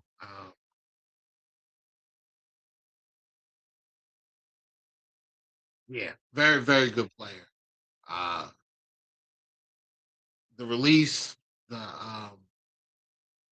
craftiness, the craftiness as a route runner, the ability to catch a football with his hands, the ability to sell the fake and create separation. Like he is creating separation through route running, which is what we don't have, and he can do it on the boundary consistently. So, I have him as my number 2 fit for the Bills at wide receiver, behind obviously Jordan Tyson. I think Tyson's dog. I think Tyson's amazing. But yeah, that's where I'm at, brother. All right, so you want to talk about any other receivers? I would say, I mean, you know, I'm a big fan of Brandon Thompson. I think he's the best vertical receiver I think I've seen in this draft class. I think in terms of and again, I think the perfect game, if you really want to watch what he can do, watch him against Missouri. I think Missouri is a perfect example. The Georgia game was a pretty good game. but his ability to again a lot of similar reasons of why we like Antonio Williams. Brennan Thompson does it. He just does it at the deep part of the football field. He's one of the best deep vertical route runners I've seen. Can stem. I don't have the Missouri film. I have the film against Texas A&M. Pull it up. Yeah, pull it up. Ladies and gentlemen, this is Brennan Thompson. And I like him too a lot. Like you can see him get down the field in a hurry.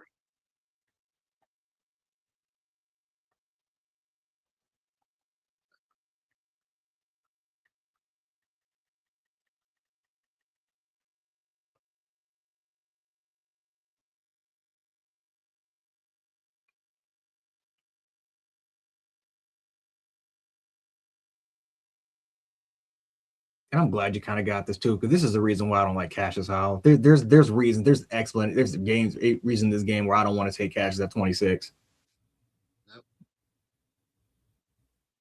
Because that inability to stop the run. The inability to stop the run. 5 more yards.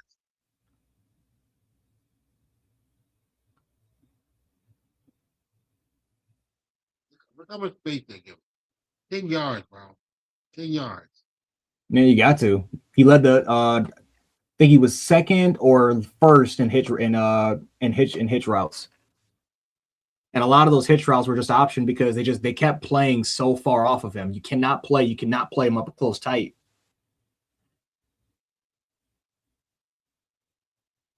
Oh, yeah, you're giving him 12 yards of space. He's still beating the defense. Yeah. He's still beating the defense downfield. Yep. Quarterback, yep.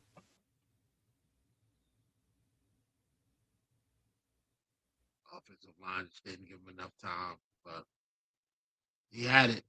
That's why you need an anticipatory thrower. 10 full yard. 10 full yard. 10 full yards of cushion. Every single time it's getting lined up. Getting 10 yards of cushion.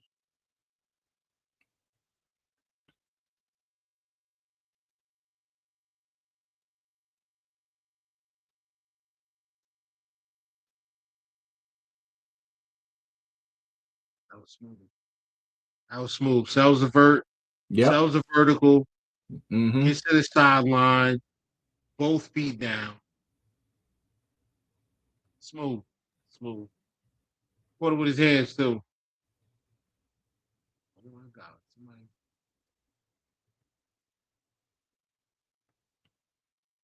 And again, he's selling. He sold the route, but my God, if that actually was a play, he's winning. Yeah, it's 1-on-1. I mean, and you're pressed up like that.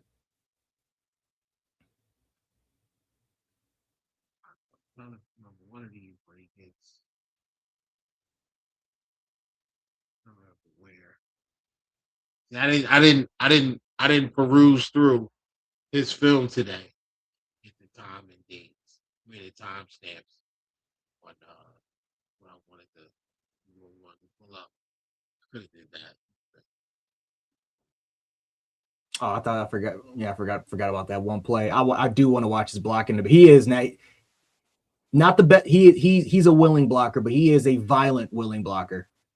Yeah. He's a violent willing blocker. He actually you saw a lot on that particular play. They used him a lot. They used him a lot as a blocker on screen plays.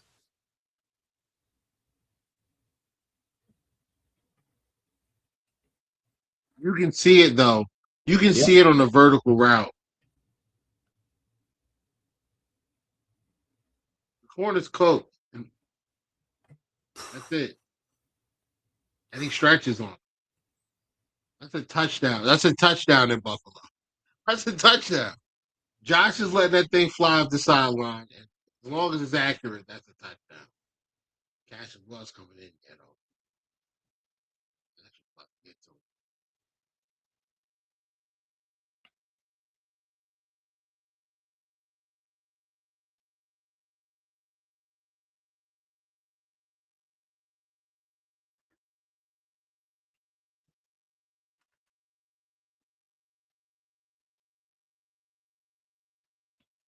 that line.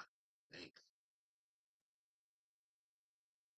I forgot which play they're going to show it, but I think, I don't know if they're going to show on this one, but my opinion, he's got the best stop and go. He's got the best stop and go route in the entire class.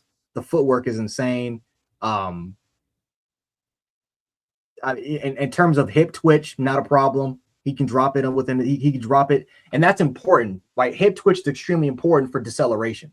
And the one thing that made Tyreek Hill so special as a player is not just he's fast. Obviously, he's extremely fast, but it was his ability to sink his hips whenever he wanted to with an extremely quick pace to a point where he can just simply decelerate. Simply just decelerate. He can decelerate in and out of his breaks within a hurry. That's why nobody couldn't mess with him. He's an elite quick twitch player combined with the already track speed that he has. Brandon Thompson's got that. That's why I like the kid so much. He can explode off the breaks. In terms of the fakes, a lot of the stutter and goes, the out and ups, kind of the other double moves that you kind of see for him. Just watch his shoulders. His shoulders are always squared. His shoulders, me and Anthony talked about, his shoulders are always squared. So it's hard to predict when he's going to sell a route. It's hard to figure out which way he's going to go because again, most receivers, like most corners, they're watching the receiver's shoulder to see exactly, okay, is it, even if he's going to try to sell it, am I going to buy into it, or is it just going to be complete BS? It's hard to predict what he does, man. It's very hard. It's very hard to predict what he does when a receiver has almost perfect technique with the shoulders. So you'll see it. You'll see it a lot when in a lot of these shoulder fakes.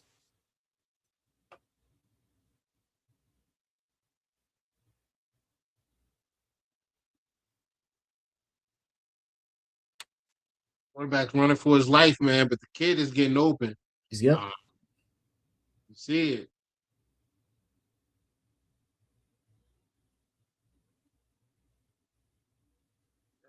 Quarterback's running for his life. Can't really get a good,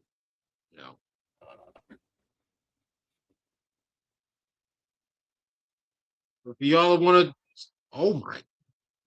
He just doesn't have a chance. He's cooking this corner though. He just doesn't have a chance. And even if it's a design run play, again, we just talked about the Skylar Bell. Skylar Bell's not running that hard to sell that route. Right. And one thing you want is consistency out of your receivers. You don't want to give up. You don't want to give away. You don't want to give away what you're doing. So, but yeah, Brennan Thompson is another guy, man. Lewis Bond, I like a lot. Mm-hmm. He's just a slot though. So unless they're planning on moving Shakir out wide more, Bond probably won't play a lot. He's got some special teams ability, some return ability, but he's tiny. He's like 5'7", 5'7", 5'8", 5'6", somewhere around there. And but listen, he's still good. I think he's a good player. All right, so that's gonna be the show on receivers today. Next week we will discuss linebackers and safeties. I don't know. Do you want to talk safeties, brother, or? Oh, I can do safeties. If we want to, if you want to, I can talk safeties all day. That's my favorite part of the class is safeties. Yeah, no, I know, but I'm just, you still think we're taking the safety? It's possible. I don't think it's Eric McNeil-Warren because I think the Eric McNeil-Warren of this team is C.J. Gardner-Johnson. If Dylan's there though, I think you run up to the podium, you grab Dylan if he's there. But the problem is, I think he's going to Minnesota. So that's the only shot. Otherwise, if we take a safety, it's probably going to be day 3. I think the second round. I think linebacker is a way more important position.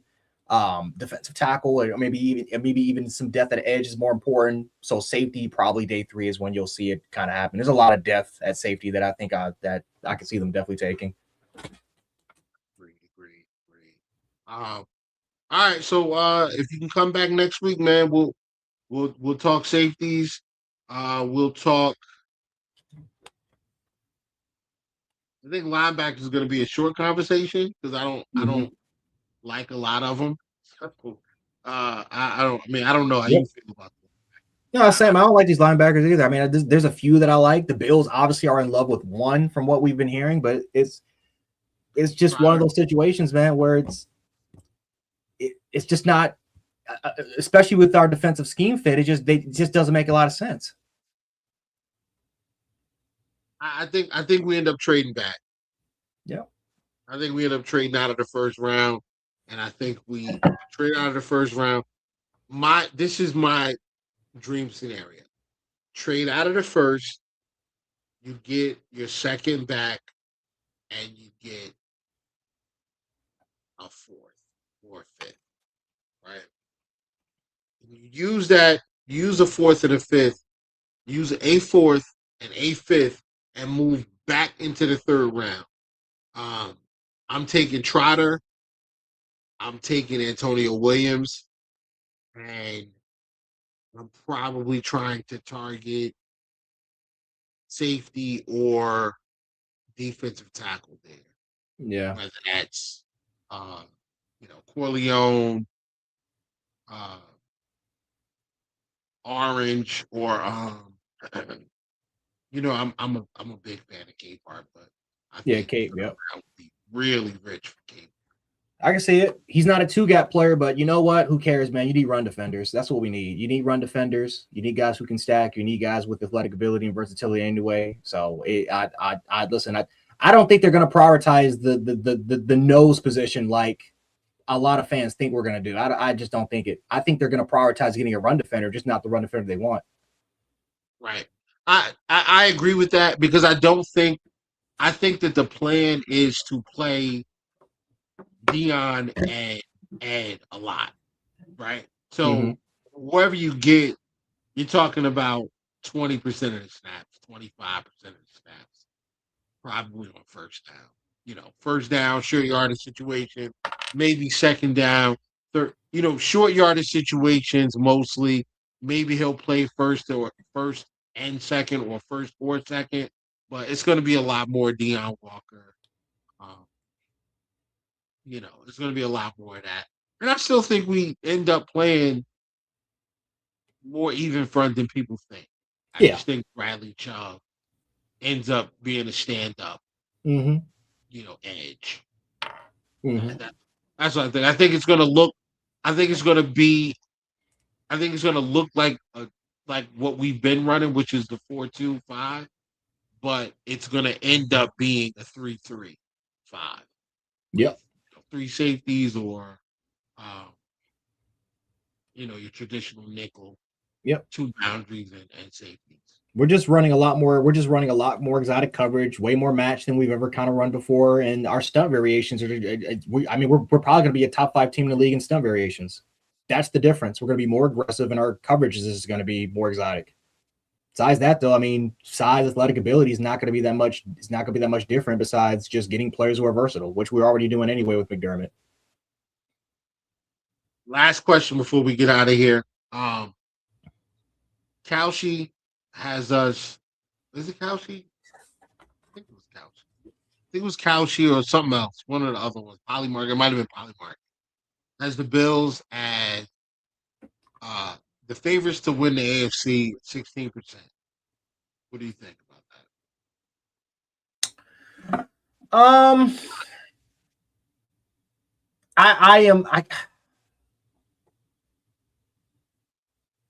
I don't know how this. I'm gonna be honest with you. I don't know how this AFC is gonna look like. I don't know. I cannot sit up here and say that the Bills are going to definitively win this conference. I just can't do it. We talked about this before. I said this for about a year. I felt like if Sean McDermott was going to be the coach here for 2026 with the defensive scheme and keeping around some of those players, and seeing what he did with Michael Hoyt, I knew that we were going exotic with the defense, which we're doing now. So that's the good thing. We're still keeping that more exotic, aggressive approach, which we were doing with McDermott until Hoyt got hurt. Then we ran with the classic traditional 4-3. I felt like with McDermott and the staff already in place, we were a year away for winning a champ for going to the Super Bowl and winning it. I don't know if we're going to do this now. I think we're making, again, not too huge transitions, but we are making certain transitions. We've already gotten rid of a lot of players that were already sort of impactful guys. They were older, but they were more impactful guys, and clearly we're getting a lot younger. I would feel way more comfortable if we had a lot of draft capital.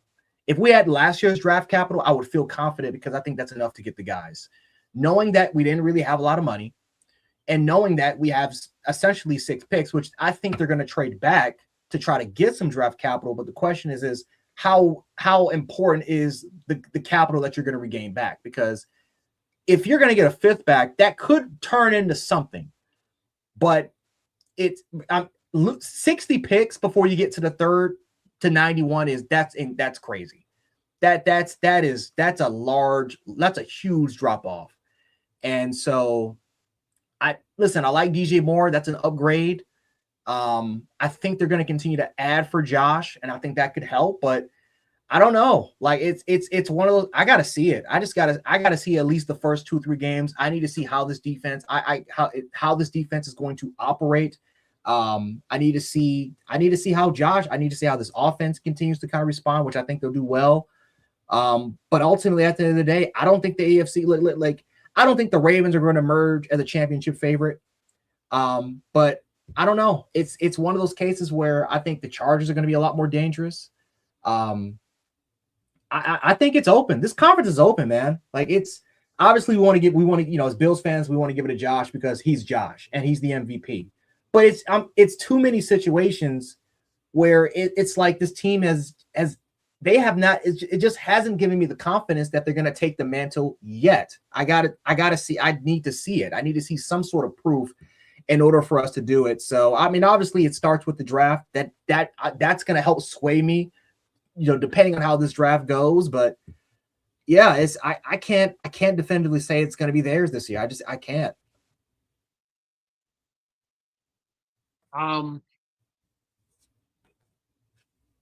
So this is where I'm at.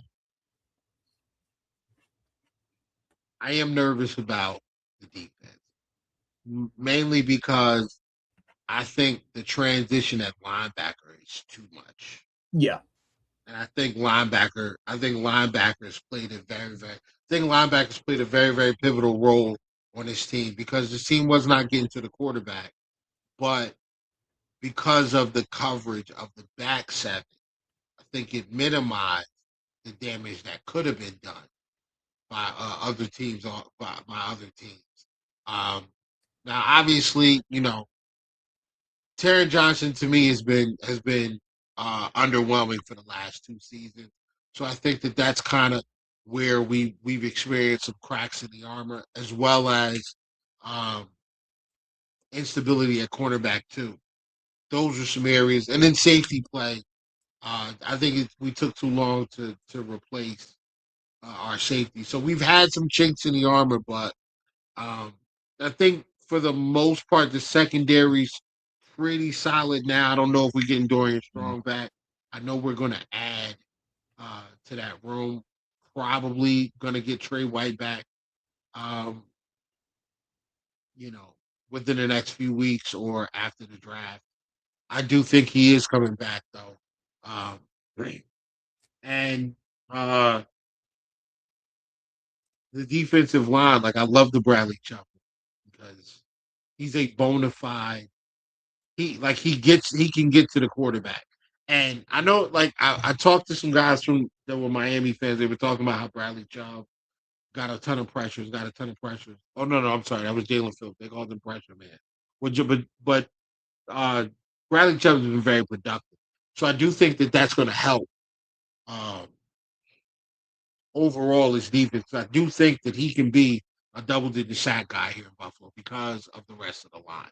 And I think you're going to see a better Deion Walker, much better Ed Oliver, because as long as they're healthy, that's the thing. Health is going to be huge for this team, but the reserves are getting better. I look around the rest of the AFC, right? I don't think the Ravens have gotten better. Pittsburgh is good. They're not better than us, right?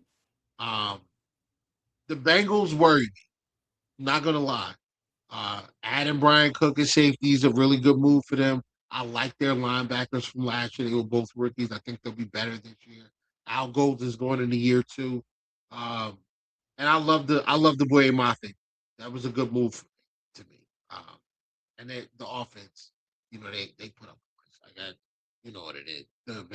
They put up points. Corners are good. Like their corner group is good, and I think they'll add to it. Dax Hill will be in the slot, bigger guy, but physical and can play there. Um, they'll add to that one. So I think since he's going to be a problem, I think the Patriots are going to be a problem still. I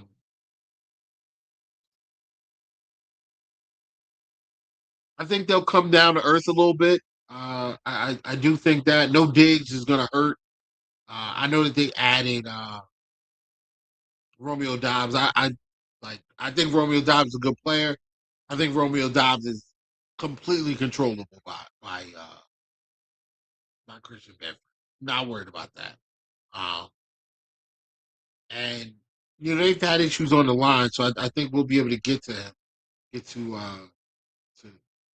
Drake May, and we should do a better job of stopping the run with more guys in the box now with the scheme switch. So I think we're fine in the AFC East. I think we're fine. I think we're the best team between the East and the North. The South, the Texans and the Jags, bro. Those teams. I know the Jags lost a lot. They lost Devin Lloyd. I think that's a huge loss. Mm-hmm. But that D line is still a really good team. Exactly. And I thought that their secondary played better than advertised. And I think now you'll see Travis Hunter Hunter focus more on corner versus playing both ways. I think you'll still see him play both ways, but he'll play more. I think he'll play more corner, which is only going to help them. I think they're tough. The Texans, at some point, CJ Stroud's probably going to figure it out. Tank Dell coming back. If he's healthy, CJ Stroud's a much better quarterback. Then they added didn't they add a running back? Somebody. Who's the Texans? Yeah. They did it. They added a running back. I just can't remember who it is. They did add a running back. It's an upgrade. Yeah, it's an upgrade. Whoever it is. The West, I still don't fear Denver. I still don't fear Denver. Montgomery. I don't care that Montgomery. Okay, yeah. That's a good move for them. David Montgomery, that's good. I still don't fear Denver. I don't. And I don't know why, because I probably should respect them more. I just don't. And maybe it's because Bo Nix is the quarterback, and even though we lost to them, and Bo Nix looked really good late in that game, I think he's. I don't think he's that good. I think it's a good system. I think that's a heck of an offensive head coach, and I think the defense looks good on paper, and I think the defense was completely gettable if we didn't turn the football over 4 times in regulation. The Chargers do worry me. So out of the entire AFC, the Chargers, the Texans, and the Jags worry me. No one else does. Like I think the Chiefs lost. They lost their entire secondary. They still got to figure out the offensive line. They still don't have a pass rush outside of Chris Jones. Chenal's not there either, so you're running with 2 linebackers. I don't know. I mean, Kelsey's a year older. I don't really fear the Chiefs. I don't fear the Ravens.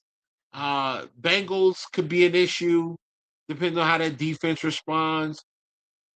And really, it's like Chargers, Jags, and Texans, man. That's really it. We'll get to play the West though, so I agree with the Bills being a favorite. The defense wasn't good last year. I don't think the defense is going to be worse this year. I think we're faster. I think we're more athletic. I think we're younger. And I think this is a tougher unit with the addition of C.J. Gardner-Johnson, and I know that they'll add other players. I think Larry Ogunjobi not being here and Joey Bosa not being here are additions by subtraction, to be honest. Um, just the linebacker thing, bro. Like if they sign Shaq Thompson or Matt Milano tomorrow, I'd feel a heck of a lot better about this defense. A lot better. But that's where I'm at. So you got anything you want to plug, brother, before we get out of here? Yeah, man. Follow me on X, Jant716. Especially if you want to, again, for the most part, if you want to check me out like on Spaces, or if you want to just have some, conversations, depending on what you hear from me. Trust me, I can take the criticism. I can handle it. I've gotten a lot of stuff from Bills fans. It is what it is on that particular front. So no, but that's it, man. Another great show. Yeah, man. Thank you as always, man. I appreciate you coming back. See you again next week.